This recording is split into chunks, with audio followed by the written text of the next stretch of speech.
tu procrastines sur une base régulière, c'est à cause d'une partie très précise de ton cerveau. Aujourd'hui, je vais t'expliquer comment elle fonctionne pour que tu puisses arrêter de tomber toujours dans les mêmes pièges. Cette partie-là, elle s'appelle le thalamus. En gros, elle va filtrer les actions qui te passent par la tête. Si ça fait sens pour toi, elle te dit OK, et si ça fait pas sens pour toi, elle ne laisse pas passer l'action et tu procrastines. Le premier cas dans lequel le thalamus va te faire procrastiner, c'est si tu cherches à atteindre un résultat super cool, mais que l'effort à fournir pour obtenir ce résultat te paraît trop gros. Si je te propose par exemple un magnifique carré de chocolat, ça a l'air cool, tu le veux. Par contre, si je te dis que pour l'avoir, il faut que tu fasses 500 pompes.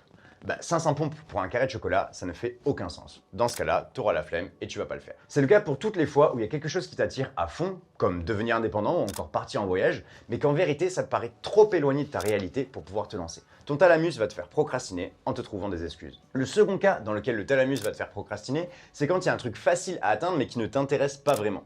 Donc par exemple, pour envoyer un courrier administratif ou encore pour appeler tes proches, tous ces trucs que tu as plus l'impression de faire pour les autres que pour toi et que tu vas procrastiner alors que tu sais très bien que ça te prendrait 2 secondes. Donc en gros, pour que ton thalamus te laisse tranquille et qu'il arrête de bloquer les choses que tu as envie de faire, il faut que tu baisses l'effort perçu de toutes les choses qui t'attirent de fou mais que tu n'arrives pas à installer dans ta vie et que tu augmentes le résultat perçu pour toi de toutes les choses qui ne sont pas compliquées à faire et qui te prendraient en réalité que 5 minutes mais que tu remets tout le temps au lendemain. Si tu veux en savoir plus, je te mets un lien avec une vidéo qui t'explique l'entière méthode de comment utiliser ton thalamus et comment arrêter de procrastiner dans ta vie. Je te donne même des protocoles d'auto-coaching, t'as juste à cliquer et on se retrouve de l'autre côté. Ciao ciao.